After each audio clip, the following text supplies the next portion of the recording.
అందరికీ నమస్కారం. Welcome to our channel. అసలు హిందూ మతంలో ఎన్ని చార్ధాములున్నాయి, వాటి యొక్క విశిష్టత ఏంటి అన్నది మీలో ఎవరికైనా తెలుసా?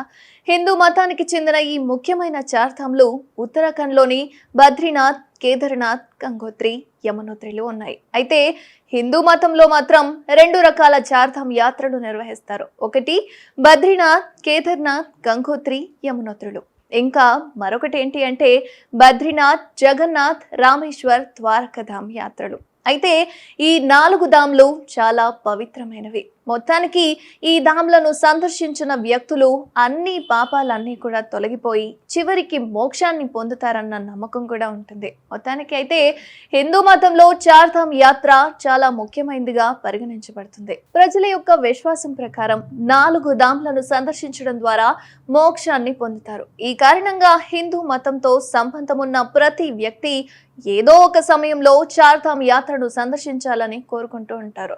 చార్ధామ్ యాత్రకు సంబంధించిన మతపరమైన ప్రాముఖ్యత గురించి ఒకసారి తెలుసుకుందాం. అయితే చార్ధామ్ అంటే ఏంటి?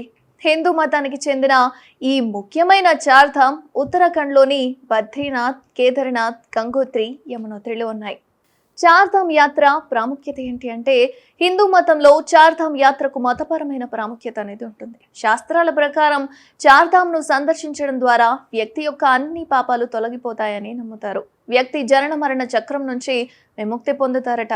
అయితే అటువంటి వ్యక్తి మృత్యులోకంలో మళ్లీ జన్మను పొందరని, అతడు మోక్షాన్ని పొందుతాడని శివపురాణం ప్రకారం అయితే ఎవరైతే కేదార్నాథ్ జ్యోతిర్లింగాన్ని దర్శించి పూజించిన తర్వాత ఆ నీటిని సేవిస్తారో వారు భూమిపై మళ్లీ జన్మించరట. బద్రీనాథ్ క్షేత్రం విష్ణువుకు అంకితం చేయబడింది. ఇక్కడ విష్ణువు 6 నెలల పాటు విశ్రాంతి తీసుకుంటాడని కూడా నమ్ముతారు.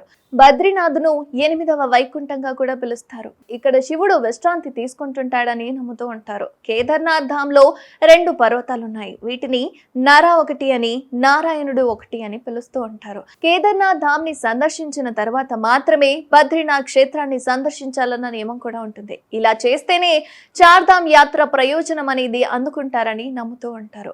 చార్ధామ్ కి వెళ్లే సమయంలో చాలాసేపు నడవాల్సి ఉంటుంది. దీంతో వ్యక్తి శరీరంలో శక్తి పెరిగే అవకాశం ఉంటుంది కాబట్టి జీవితకాలం కూడా పెరుగుతూ ఉంటుందని నమ్ముతారు. అందువల్ల చార్ధామ్ ను సందర్శించిన వారికి ఆరోగ్యం, దీర్ఘాయువు, ఆశీర్వాదం పొందుతారని, జీవితాంతం అనేక రకాల శారీరక సమస్యలకు దూరంగా ఉంటారని పురాణ గ్రంథాల్లో కూడా చెప్పబడింది. అయితే మరెందుకు ఆలస్యం? మీకు సమయం దొరికినప్పుడల్లా చార్ధామ్ పర్యటన చేసిరండి మరి.